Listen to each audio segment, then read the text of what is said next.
তো আল্লাহ বলছেন হাক্কান আলাল মুত্তাকিন। অতঃপর তিনি বললেন, فمن خاف من موص جنفا أو إثما فأصلح بينهم। আর আপনি যদি ভয় পান যে মৃত্যু পথযাত্রী ব্যক্তি পক্ষপাত দুষ্ট, তিনি পক্ষপাত দুষ্ট, তো তিনি মৃত্যুবরণ করেছেন, আর মৃত্যুর সময় তিনি বললেন, যদিও আমার 3 ছেলে রয়েছে, তাদের একজনকে আমি ঘৃণা করি। এটা অবিশ্বাস্য মনে হয় যে সে 10 বছর আগে আমাকে অপমানিত করেছিল, তাই আমি একটি উইল রেখে যাচ্ছি। আমার বড় ছেলে যখন উত্তরাধিকারের অংশ চাইবে, তাকে শুধু এ কথাগুলো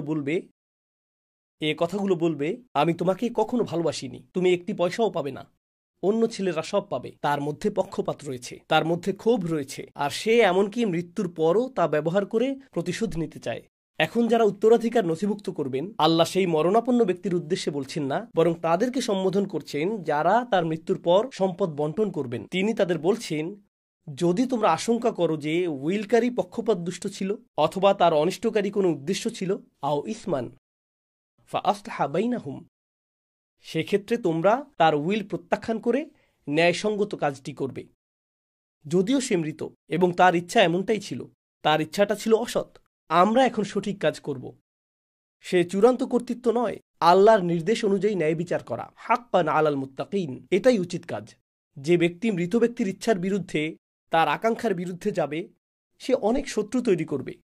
এমনকি তাকে অপরাধ বোধে ভুগতে হবে, কারণ লোকেরা বলবে সে এখন মৃত, তাই তুমি স্বেচ্ছাচারিতা করছো, তার ইচ্ছাকে অসম্মান করছো। হ্যাঁ, তার ইচ্ছাটা ভুল ছিল, তারপরও তাকে অপরাধী বানানো হবে। কিন্তু আল্লাহ বলেন, ফালা ইসমা আলাইহি, তার কোনো গুনাহ নেই, তার কোনো পাপ নেই। ইন্নাল্লাহা গফুরুর রহিম, আল্লাহ ক্ষমাশীল, দয়াবান। এখানে এক প্রকারের ইঙ্গিত দেওয়া হয়েছে যে আল্লাহ ক্ষমা করলেও দুনিয়ার মানুষ হয়তো তাকে ক্ষমা নাও করতে পারে, তারা হয়তো শত্রুতা করবে।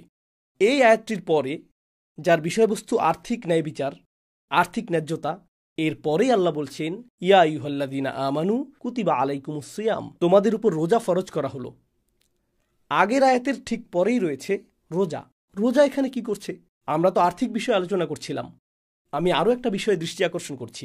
এখানে রোজা সংক্রান্ত কয়েকটি আয়াত রয়েছে, আর এই আয়াতগুলোর পরে যা রয়েছে, ওয়ালা তাকুলু আমওয়ালাকুম বাইনাকুম বিল বাতিল, রোজার আয়াতগুলোর পরে আল্লাহ বলছেন, মিথ্যার মাধ্যমে একে অপরের সম্পদ ভক্ষণ করো না।